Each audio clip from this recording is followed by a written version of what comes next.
Olá, alunos e alunas do Instituto Santa Maria. Sou a professora Jaqueline e estou aqui para darmos continuidade aos nossos conteúdos. Afinal, estamos de quarentena, mas os estudos não podem parar. Estou com saudade de vocês, espero que possamos nos reencontrarmos em breve. A disciplina de hoje será Ciências com a turma do 7º ano B. Dá pausa um pouquinho no vídeo e pega os seguintes materiais: livro didático, livro número 1, papel e caneta para anotarem as possíveis dúvidas. Hoje nós vamos discutir o texto que está na página 50, que fala sobre a falta de água e a Amazônia. Vamos lá, vamos começar a nossa aula de hoje.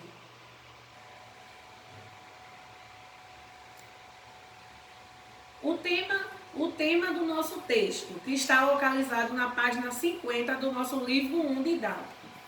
Falta de água em cidades tem a ver com a devastação desenfreada da Amazônia. Nós vemos de vez em quando nos repórteres, nas revistas, reportagens falando sobre o quê? Abordando o tema, o desmatamento da Amazônia. Isso é algo comum de nós vermos no nosso dia a dia. O chão foi destino de 20% das árvores da floresta amazônica original. Que isso vem acontecendo há anos, todos sabem. O que você provavelmente não sabe é que esse crime ambiental tem a ver com a falta de água na maior cidade da América Latina. É que a Amazônia bombeia para a atmosfera a umidade que vai se transformar em chuvas nas regiões centro-oeste, sudeste e sul do Brasil. Quanto maior o desmatamento, menos umidade e, portanto, menos chuva. E sem chuva, os reservatórios ficam vazios e as torneiras secas. Não é difícil nós vermos as reportagens sobre a Amazônia e reportagens falando sobre regiões do nosso país que estão sofrendo com a seca também. Pessoas que bebem água sem ser água potável, pela falta de água mesmo. Então, assim, a Amazônia, ela não só é o habitat de muitos animais, ela também influencia na quantidade de água na quantidade de água que chega em diversas regiões do nosso país.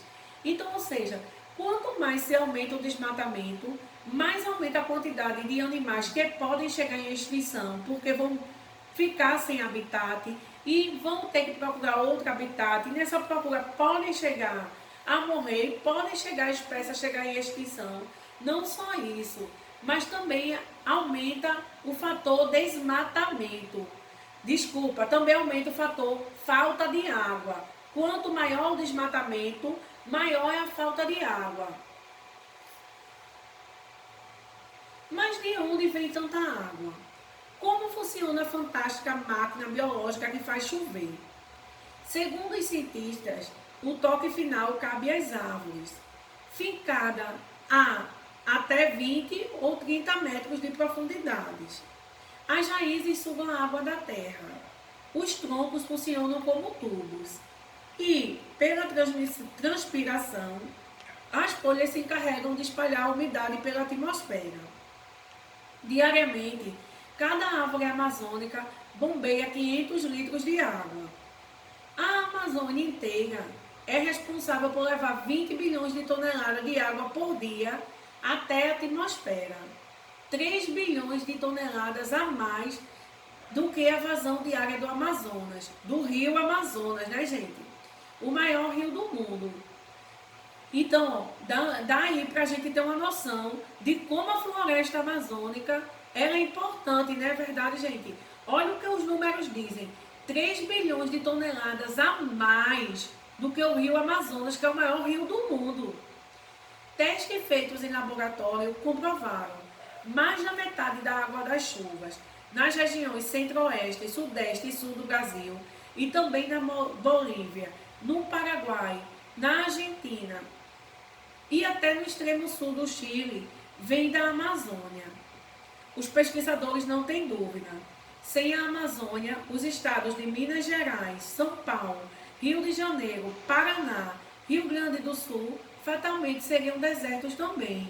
Ou seja, a floresta amazônica, ela não influencia na quantidade de água somente do nosso país, não.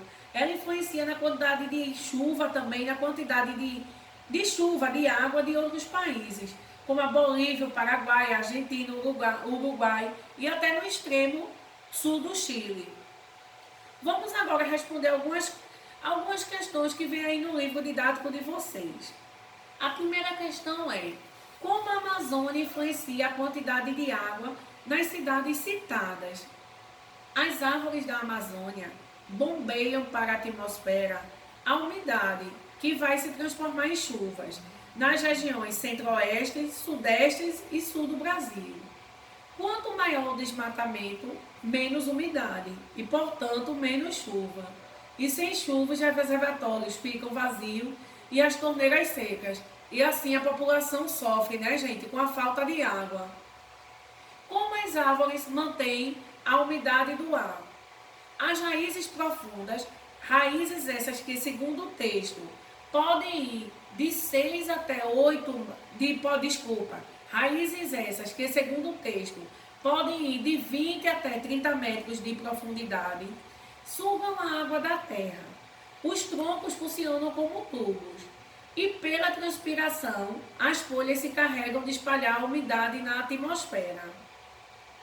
Última pergunta que ele traz sobre esse texto: por que a preservação da Amazônia influencia todo o país?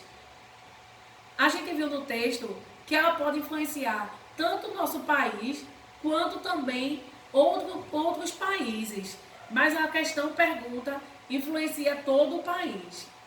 Segundo o texto, a formação de chuvas que irrigam os solos e enchem os rios e os reservatórios de várias regiões brasileiras depende desse bombeamento de água para a atmosfera, feita pelas grandes árvores da Amazônia.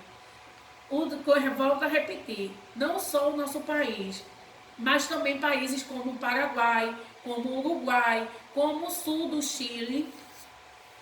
Segundo Gilvan Sampaio, para quem está no Brasil, seja Porto Alegre